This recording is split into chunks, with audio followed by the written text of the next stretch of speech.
Welcome to the Good Grief Conversation. I'm your host, Janet Jones, and you're listening to UK Health Radio. This programme brings you honest, gritty, emotional and inspiring conversation around a subject that affects all of us, yet is still very much taboo. So join me now for this inspiring Good Grief Conversation.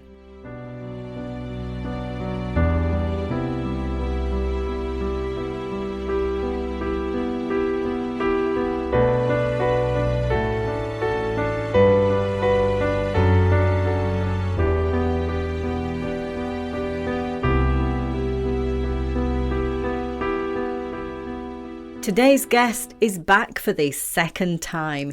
His story was so huge that we couldn't possibly get this into one conversation. So I am delighted that he was able to come back and join us for the second part in this conversation. Now, last week in part one, and if you haven't listened to it, I can't recommend it enough. This guy is a true inspiration. You know, we never know people's stories. We see people walking around, but you've no idea what people are going through. And listening to other people's stories often, in fact, nearly all the time, helps us with ours. And Allan's story is unbelievable. You know, he was a soldier, he has killed people, he's had his friends dying in his arms, he was a drug addict, he's been hugely successful. This guy has packed so much in his life, from really terrible things to absolutely amazing things. So this week we are going into the amazing things and talking about his awakening and what got him from that dark place to this most amazing place that he's in right now. And when you get to know him, he is so genuine, and you can feel this guy's energy and love and compassion. So I'm not going to keep you here with me rambling on. Let me now take you to the conversation, the part two, with Allan Kleynhans. So Allan, welcome back to the Good Grief Conversation, part two. Your story was so detailed and big that I felt we needed to talk some more, because we just got onto the awakening side of things and we didn't have enough time. And the awakening is a really important part of life. It's an important part of healing the pain. So I really wanted to dive in and talk to you and grill you, in fact, about your awakening process, because I'm coming across so many people with so much pain at the moment, and I'd just like to be able to help them and share people's stories who have gone through that process.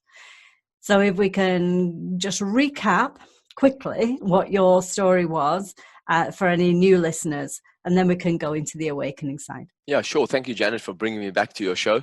I really appreciate the opportunity to share some more. My intention is always to share my own story in the hope that it inspires somebody else to recognize that no matter what they're facing in life, it's always surmountable. We often get trapped, thinking that our problems are insurmountable, and they become pervasive and permanent in our own minds. And once we reach that place, we then drop into this place called learned helplessness. So I've been there myself over the period of my life several times. It's not a nice place to be. So if anybody's listening to this and it inspires them to begin hoping and believing again that they can actually get past what they're facing, then obviously that would be fantastic. Just to recap, like you said, for first-time listeners, I'm somebody who's had some challenges in terms of life. We all have challenges. I've had some severe adversities, and that's something that we all go through too.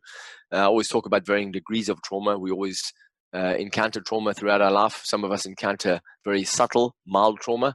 Others of us encounter very severe and tragic trauma, but we all encounter it, and it shapes us as human beings. It shapes us as adults, and we end up living out of this flawed paradigm that we created in our earliest years of our lives, when we formed these belief systems about who we are and what we're going to do in order to get by in life or survive or achieve success or get the love of the people around us. But it really does come from that wounded place in our minds and in our hearts, that there's something missing or that there's something wrong with us. And I was exactly the same as a young boy, starved for love in my own mind. Always felt that my parents didn't have enough time for me. Only child, went to 2 private schools, all boys, all white. Grew up in racist South Africa, lived next door to a police station for the first 6 years of my life. experienced brutality in the police yard next door that nobody should ever have to witness, let alone a 4-year-old boy. Watched black people get beaten to death by white policemen. As I got older, I was bullied severely and teased relentlessly, and it shaped my psychology. It shaped what I thought about myself. As we grow up as kids, we always hear the phrases, sticks and stones break your bones, but words will never hurt me. But what we forget is that words actually do hurt. They hurt very severely for young children who hear the words over and over and over again. Seeps down into the unconscious of a child. We are very impressionable as young children from the world around us. Our parents don't intend to ever hurt us, but we also pick up on their criticisms and their fears and their belief systems and their rules and their values. And so when we are adults, we think that we are self-conscious, and we think we are, in terms of being self-conscious, we think we're aware, self-aware. We think we have shaped our own psychology, but we don't realize that actually our psychology is shaped by the belief systems we picked up in the earliest years of our lives that we couldn't actually question when they were inserted like software into a hardware system. Software has been inserted into our minds, into our hardware system, and we haven't even been able to question it. Do we agree with that? Is that something we want to believe as adults? When I'm older, will I want to believe that kind of stuff? Do I want to entertain that kind of criticisms that we pick up as we're growing up? So, I got to the point where I entered the military. I was 18. I was intensely trained to use a patrol mortarist and an RPG-7 rocket launcher. I ended up in Angola. I never ever thought I'd have to use these weapons in person. But I went to war. As was a covert operation, I'd been sworn to secrecy by the South African government. We weren't allowed to be in Angola. It was illegal. We were up there for 7 months. And during that period of time, I lost lots and lots of friends.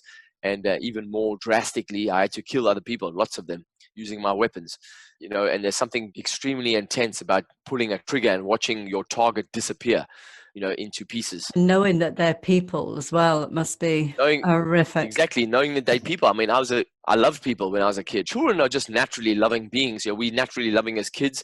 Even when we get severely beaten down, we still are craving love, and we'll still do whatever we can to get love, and we'll still gravitate towards the compassionate self in ourselves at a deeper level.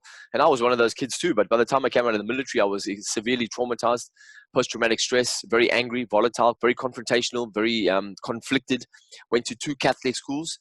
Had religious dogma shoved in my head since the age of 4 at Sunday school, where it started.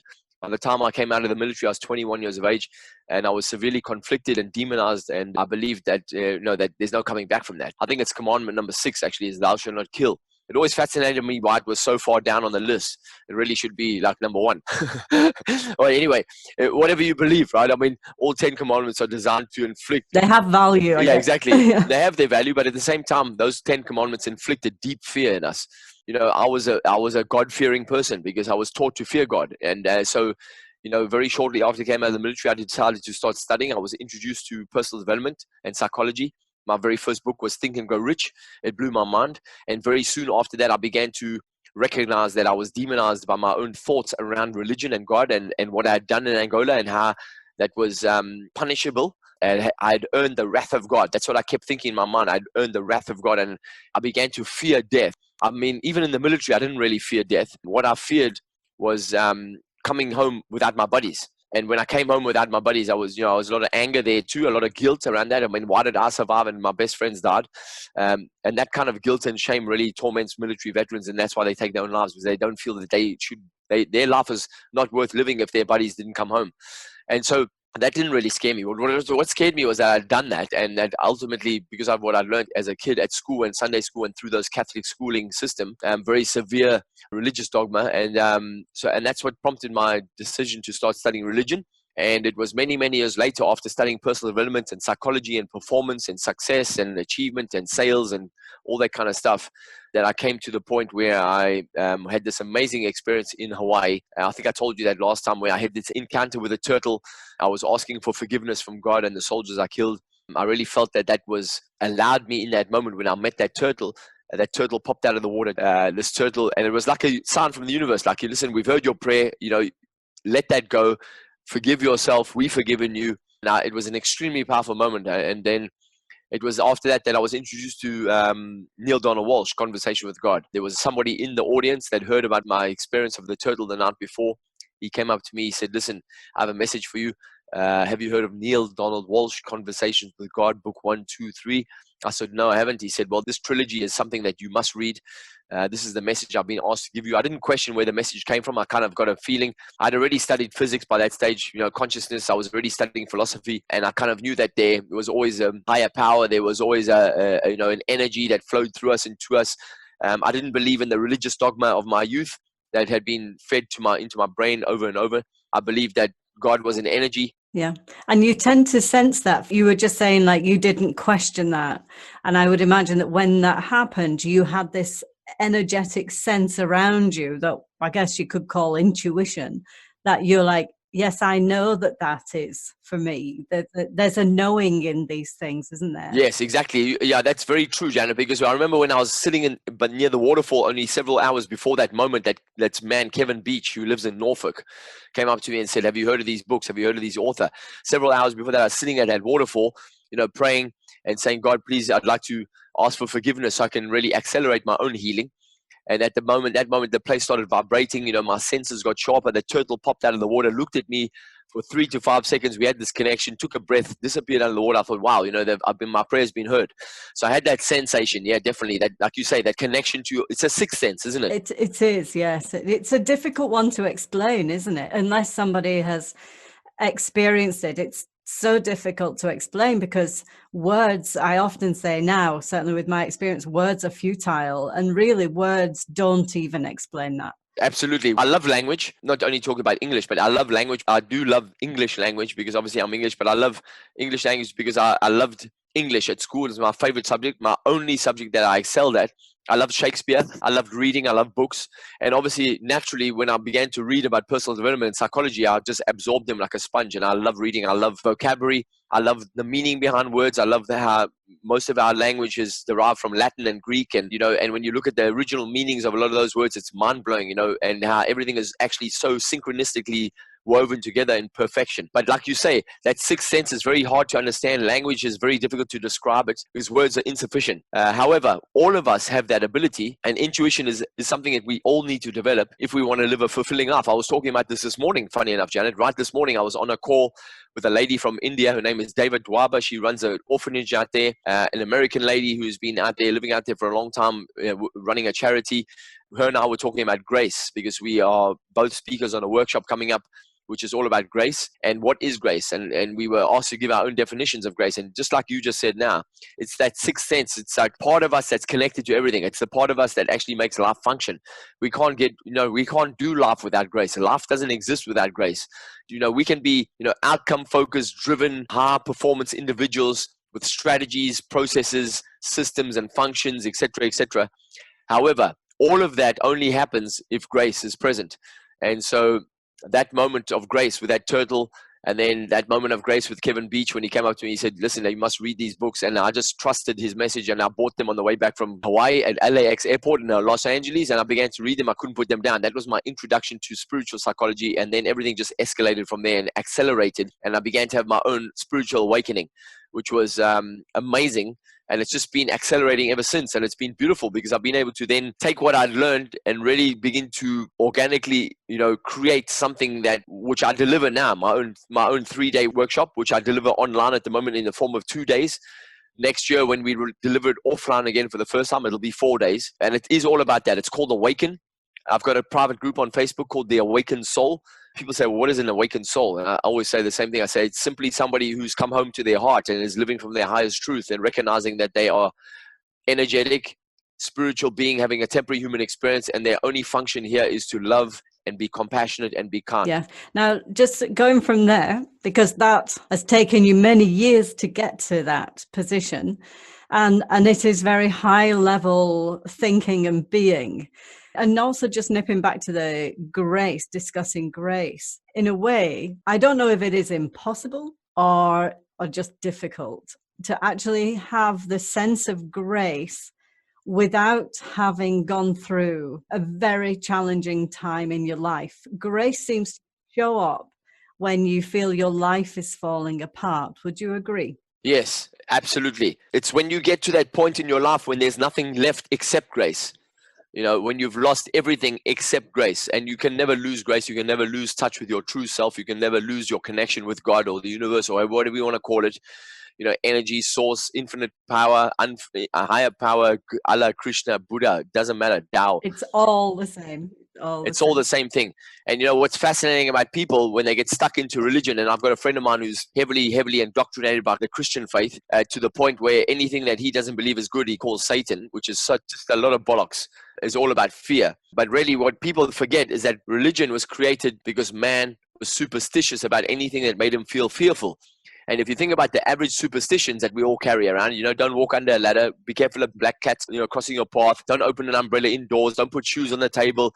All these rubbish superstitions that have been told for so long through centuries that they become so powerful in their energetic ability to really create pain and to create problems for people. And really people forget that it's just belief. When you have a belief about something, it literally creates your experience.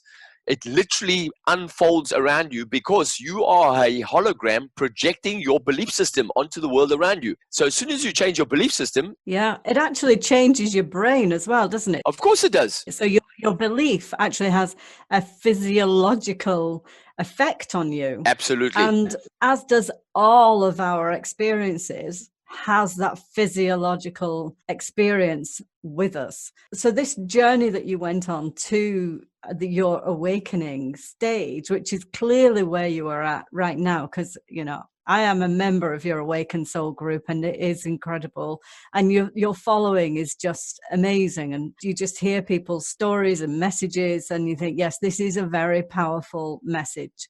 And I don't doubt for a moment that many of the people who follow you have had their own traumas and difficulties to get through.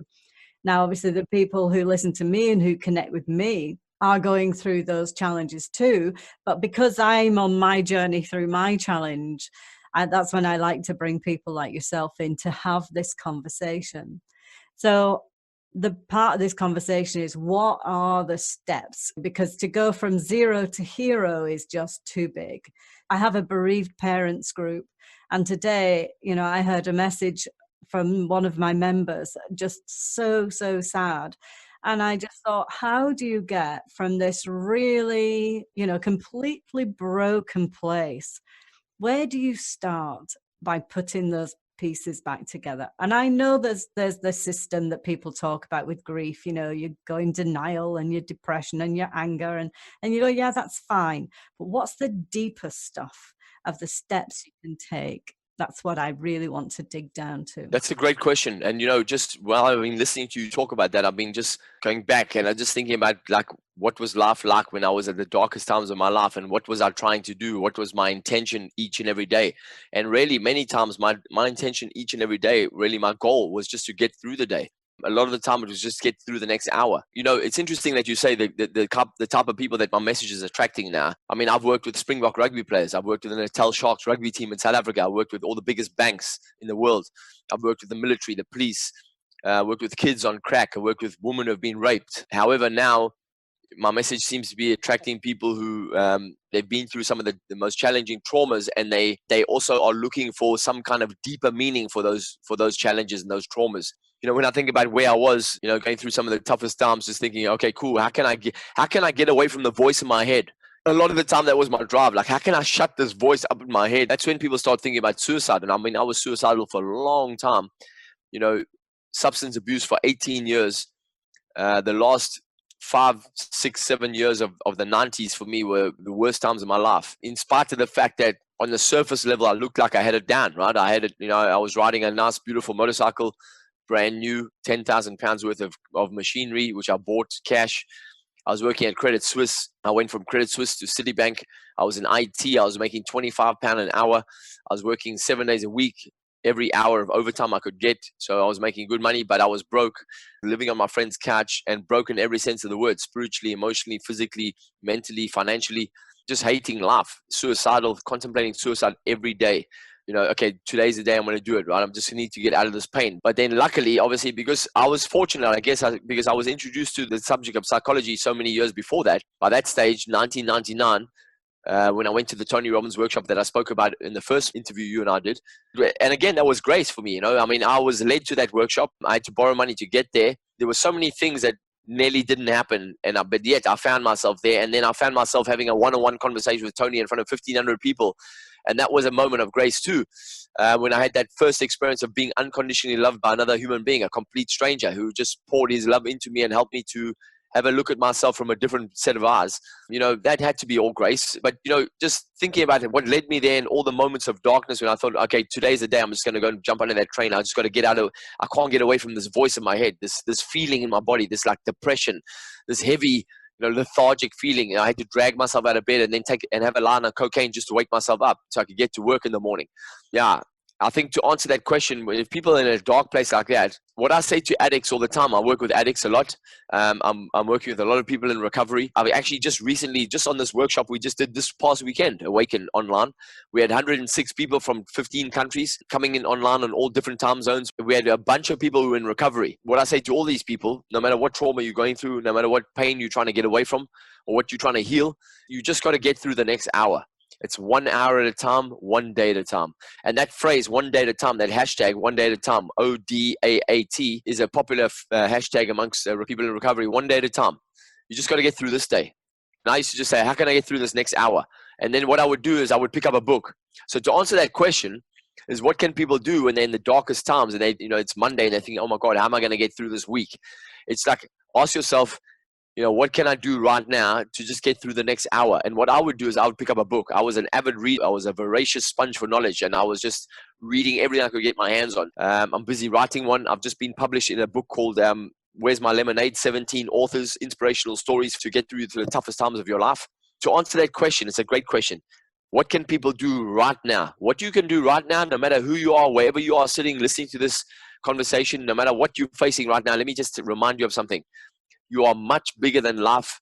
You are much bigger than anything that life can throw at you. You are life itself in human form. You are so much bigger than you give yourself credit for. And it's very, very tough to remember that sometimes when you're going through a really dark time, because you are so limited in your viewpoint at that particular moment in time. You're looking through the smallest lens when times are dark, and you can't see the light. You can't see the wood for the trees often. And I've been there. I've slept rough on the street. I've been bankrupt twice. I'm divorced because I was unfaithful, and I know what it's like to be heartbroken. I know what it's like to be addicted, substance abuse, broke, nowhere to go, alone, hating life, and thinking, okay, cool, what's the easiest way is just to check out. Let me go and land a train. Because when you hate life, there's also part of you hating yourself as well. So when you're angry and, just thinking from my perspective, losing a child, and the people who speak to me have often lost children, with it, there's so much wrapped up in that, of not being angry with life, being angry with yourself. Could I have done better? Was it somehow my fault? All of that. And I guess that's that voice in the head you were talking about, that you think, oh, I just need to get away. The voice in the head is also feeding the pain. Absolutely, without doubt. So to quieten that, what do we have? You hit the nail on the head right now. This is such an important point. I've studied 32 years now. I've studied everything to do with consciousness and performance and human development and psychology and, child psychology, post-traumatic stress, neurology, trauma intervention. I was just talking to Maxine. Maxine, my ex-wife. She's just in the next room here with my children. I'm at their place. She was one of my conversations earlier on in my broadcast. I forget which episode. 4, I think, is the one we did with Maxine. Yeah, she's an amazing woman, just an amazing woman. And we're just talking earlier, we're talking about this very thing. I was reminding her about her expertise, and what she studied over the last 30 years. She's been teaching 20 years. She's exceptionally gifted teacher and facilitator, coach. She's a transpersonal psychotherapist. That's 7 years of study at the London School of Transpersonal Psychotherapy, and then a dissertation after that on bereavement. She's done heart math certification, calling in the one. It's all about, for Maxine, is about heart-centered relationships and helping people to find love after heartbreak. She found her calling after her heartbreak with me. And I guess why I'm saying that is because you hit the nail on the head just now, is that people forget that little voice in their heads, that voice is your worst enemy. Because when you are in a dark place, when you're in the lowest place of your life, that voice is your worst enemy, because that voice is all about judgment and self-criticism, because it wants to be right. Even if it's being right about you, and even if you're being right about yourself, you're giving yourself a hard time and you're being your own worst enemy. You are literally beating yourself up all day long when you're in the darkest times of your life, and you can't stop it. And you keep telling yourself over and over, I'm such a loser, life sucks, I'm so, why does this always happen to me? How come I always get this wrong? Why am I such an idiot? And people do that to themselves all day long, especially when it's tough. When times are tough, you're looking for, without even realizing it, we are unconsciously driven by a need for certainty. And so at the times of our life when we have the most amount of uncertainty, when we have zero hope and zero future in our mind, when we can see zero resolution, when there's just no way out, when all the doors are closed, it's at that moment that our mind is at its strongest in terms of making us wrong, because it loves being right. And we love being right, even when we're being right about ourselves and it's causing us to suffer. And so people don't realize that's happening. Even 32 years of education, and I'm still educating myself. I'm still recognizing things about psychology. And if we just stop and pause for a second and think, wow, someone was asking me this earlier on my group about the unconscious mind. He asked me a question. He said, am I maybe overloading my unconscious mind with so many things to do? And I said, how can you even begin to limit the unconscious mind right now? Because the unconscious mind is unlimited. It's a million times more powerful than the conscious mind. When you're limiting your unconscious mind, you forget that you're limiting the mind of God, because the unconscious universal mind is the mind that keeps everything together. It's the universe that we live in. We plug into it. We forget that we're actually plugging into mind at 3 different levels, and we get trapped at the first level because it becomes critical by nurture. It's actually creative by nature, and that's where we get trapped for most of our lives. And the majority of us never ever leave that level. We never even realize that the unconscious is actually serving us if we allow it to serve us, but it can't serve us when we are consciously critical and unconsciously critical on a consistent basis. What's wrong with me? What's wrong with you? Why are you doing that wrong? Don't do it like that. I don't like those people. We say Asians. I don't like the Muslims. I don't like the Christians. I don't like the Catholics. I don't like myself. It's infinite, surely. All the time. It's just such a noise inside the head and around us all the time. So we're being too noisy, aren't we? We're just too noisy. And with all that conversation then, given that the subconscious mind is connected to infinite intelligence or God, whatever, and that is a state of all-knowing. So this language that we've given ourselves, that's being consciously fed to us, hasn't it? And then it kind of goes on this cyclone that we're not even then aware that it's whirring around, and that you don't always hear it or recognize it. But once you start training yourself, you don't. No, you don't hear it. People don't hear it. You're right. People don't hear it because it's just there in the background. It's white noise. They're not even aware of it until you make them conscious of it. And then they say, oh my God, I do have a voice in my head. I've never heard it before. There it is.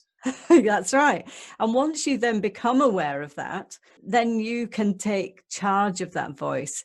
Because I know certainly within my dark times, I've had that critical voice that has pummeled me to the ground, and I've been in such devastating, horrible places. And then I've become aware that that's happening, and I'm conscious of doing this. I bring in my nurture voice and I say, come on, Janet, you're actually doing really well right now. And I think that's an important lesson for us to get, is that we can control it, not just by quieting in it, but by nurturing it and getting that voice to say a different message once we become aware of doing that. And maybe that's one of those early steps before you can hit the quiet, where you then sit in the subconscious mind, like through meditation or being outdoors or those kind of things. Yes, absolutely. It's spot on. I think if people take one thing away from this conversation, Janet, it would be my hope that they take this away. The conscience, which is a little voice in your head that you think is keeping you from doing the wrong things in life so that you can be a good person, is actually the same little critic, depending on the situation and how good or bad you feel about yourself. It comes down to that. And recognizing that that conscience is also a policeman, and it's always telling you about right and wrong. And as long as you believe in right and wrong, the contrast of right and wrong, or the duality, the context of duality of the ego self, then you're always going to be in pain. You're always going to be suffering, because your mind is always looking for something to judge. It's always looking for what's wrong. It's always looking for what other people are doing wrong and what you're doing wrong.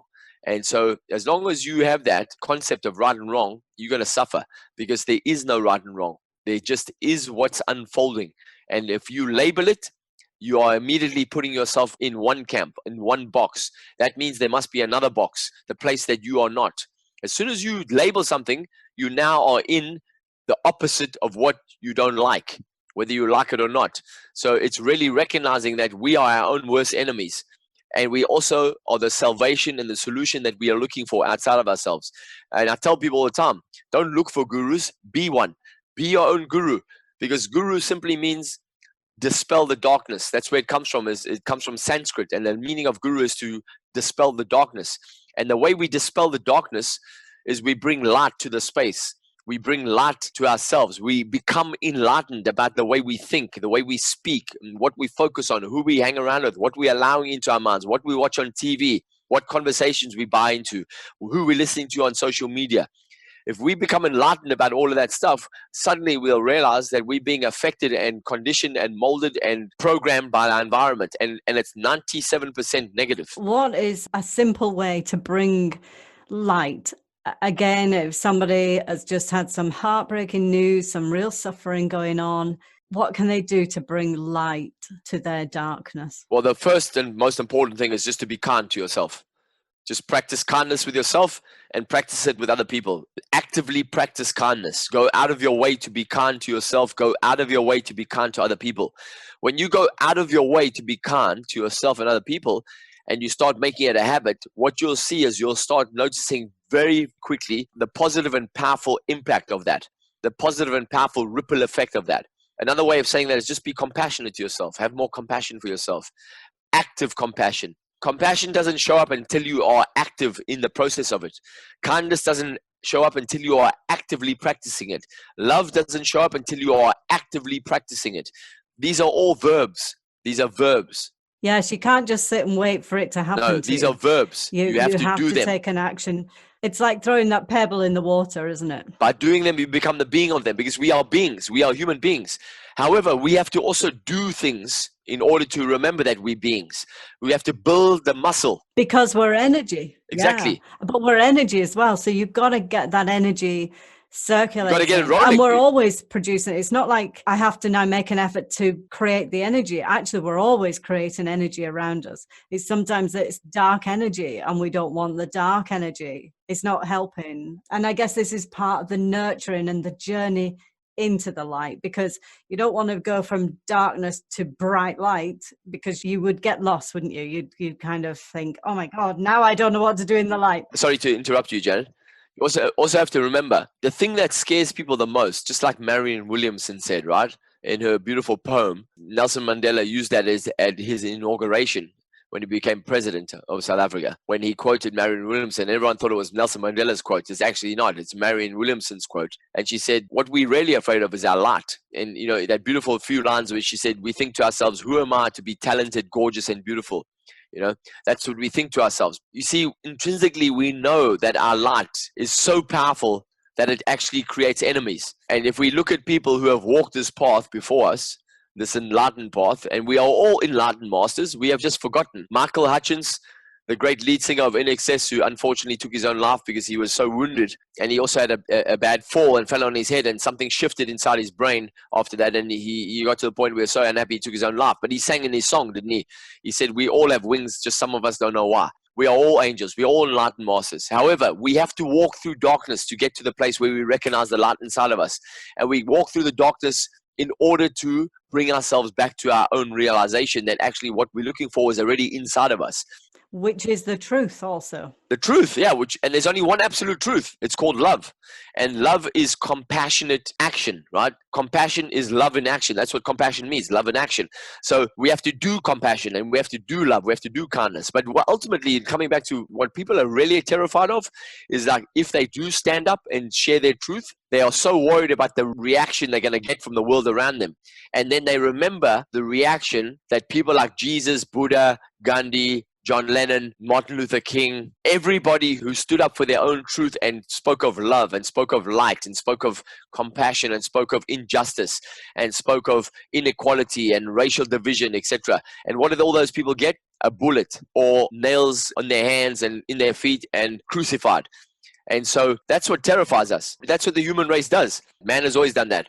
Man has always followed people with a message, fallen in love with that person, that message, put them on a pedestal, and then got so terrified of the message, actually killed that person, then crucified them, put them in the ground, and then suddenly realized, oh my God, that person's a saint. Let's now make them a saint. And then we call them saints. But we killed them first before we made them saints. And then we do the same thing again and again and again. Yeah, it's crazy. I mean, just going back to the Marion Williamson quote, what was the quote you just said? Who am I? Who am I to be brilliant or gorgeous, talented and beautiful? Yeah.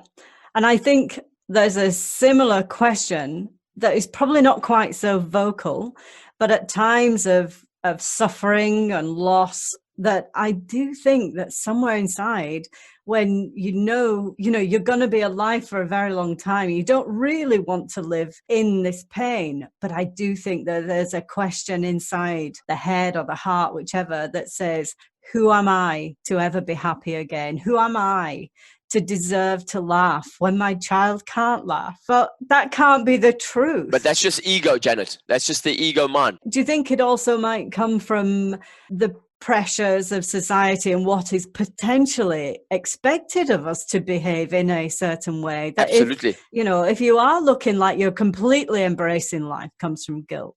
Yeah, it comes from guilt. It's the guilt conversation. We've guilted each other out since the beginning of time. We look around. I've just had that right now with my beautiful partner, where her cousin is giving her a hard time because of the fact that she's living her life so successfully, so powerfully. That obviously, because of social media, they're watching her on Instagram, etc., and she's very good at what she does. She actually widely recognized as one of the world's best in her particular profession. But because her family don't like the way she's living so powerfully, because one of the family is very ill and very sick and very wounded and is an alcoholic, and they're giving her a hard time because she's not looking after that other family member. She's having too much fun, being too happy. And this is what we do to each other all the time. We guilt each other out. And on top of that, Janet, people are afraid of death. And people have bought hook, line, and sinker into death. And they're worried about what comes after death. So we have all of that stuff that comes through from the church. And the church has been guilting us out since the beginning of time. We are born sinners, the church tells us. And we have to earn our way back to God. We have to earn God's love. We have to repent, atone for our sins. All of that is just such bollocks. It's not true. But yeah, because I mean, even in this terrible state that I've been going through, there have been moments where I felt that light has shone through and it's powerful. And then I just think, well, what am I supposed to do with that? Well, not so much what will people think, but then maybe in my subconscious, I am thinking, what will people think? Well, of course you are. Definitely. Without doubt you are. You're worried about what the rest of your family will say if you suddenly start smiling and you're being happy. You're worried about what your other children will say. Yeah. And it's up and down. Yes, for sure. And how can I lead them and all those kind of things? I mean, it's early days for me yet, but it does go up and down, Yeah, it is early days. I understand exactly where you are. You are trapped in the emotion of grief. And, grief is important. You need to grieve. You need to be sad. There's part of you. But however, at the end of the day, what allows people to move through that quickly, like Maslow said that self-actualizing people move through death very quickly. They pass over death very quickly. They're not affected by it because they understand one important truth. There is no death. There is no death. And when you really get that in your heart, when you get it in your soul and you get it in your cells, your soul knows this already. But if you get it in your heart, you get it in your cells and it drops out of your head as an intellectual concept, there is no death because energy only changes form. And if you study physics, and Nikola Tesla said that one man's God is another man's physics.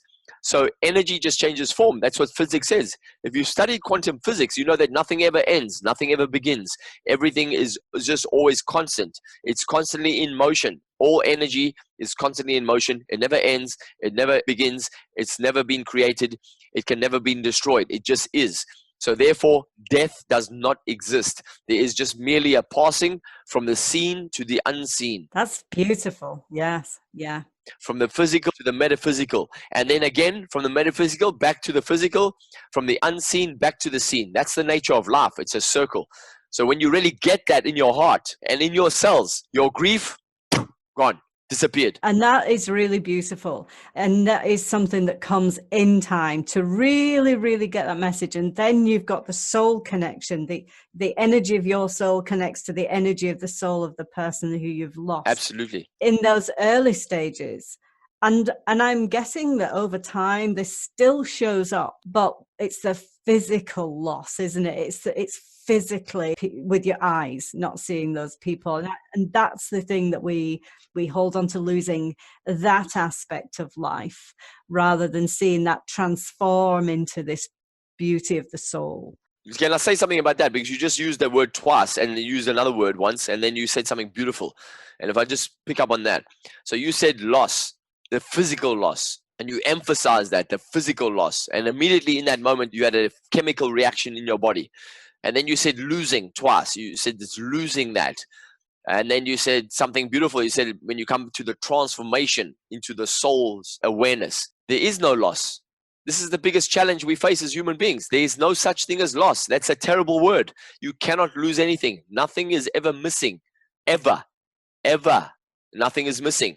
And when you get that, seriously, and with anybody who's listening, the only reason people end up suffering, and let me just draw a very, very fine distinction here, which may be very difficult for a lot of people to understand, especially if they're grieving and they've lost someone, especially if a parent has lost a child.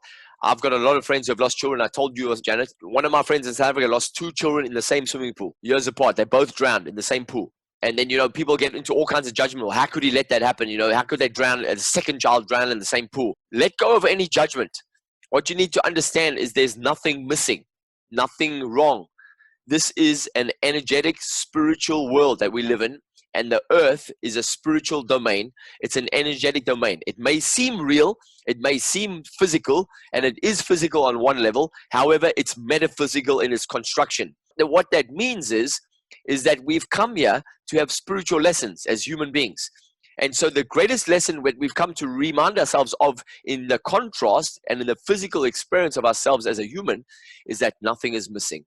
Nothing is missing. Nothing is lost. There is no such thing as loss. And as long as we keep saying, I've lost something, the physical loss, all you're doing is you're regenerating the physical expression of suffering. You bring in the pain. And you bring in the pain. Yeah.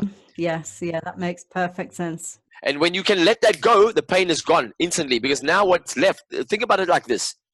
When you remove the concept of loss from the mind and the conversation of loss from the language in your mind, what's left is the energetic presence of your son. And when you see that, you'll feel it instantly. And all you'll feel is love and overwhelming joy. Because in that moment, that is the truth for you. And then what you realize is you have, like you said, you have that transformation into the soul consciousness, and you say, oh my God, it was never missing. I feel my son. I feel him right now. I close my eyes. I can feel his arms around me. And that's when people start to see. That's when they start having visions, when suddenly they appear. And I said to you yourself, remember I said to you, I said, your son will appear to you one day and you will see nothing's lost. I look forward to that. Allan, we're going to have to bring this wonderful conversation to a close again.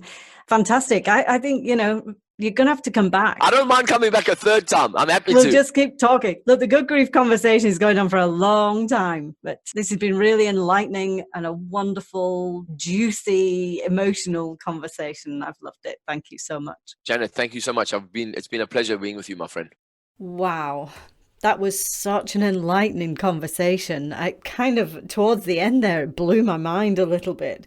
But everything that he was saying, it really challenges the situation that you're currently in with a painful situation, and understanding how, the ego is attached to the pain. Just such a powerful conversation.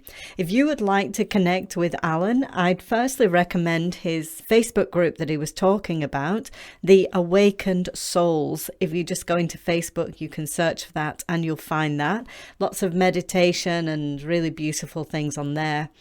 Also, his website is allanspeaks.com, and that's Allan with 2 L's. So allanspeaks.com. That's how you can find out more about Allan. And also in the podcast extras, Allan has given me a PDF of the chapter that he's written for the book that he was talking about that has been published. So you can join the podcast extras by going to www.thegoodgrief.com conversation.com. And when you go there, you just sign up to the podcast extras. I've given 3 options because maybe you would like to support this broadcast. First of all, there is a free option because I believe this information is relevant to everybody and I don't want to exclude anybody. So there is a free option. And then there is the option to sign up for the price of a paperback and the option to sign up for the price of a hardback. So your support is very, very much appreciated and I look forward to connecting with you through the podcast extras. Now, you've been listening on UK Health Radio. I am your host, Janet Jones, and I look forward to speaking with you next week when we have more amazing guests sharing their stories, their transitions, and any tips and inspiration that will help you too. So that's me, Janet Jones, signing out for now, but I look forward to speaking to you very soon. Bye for now.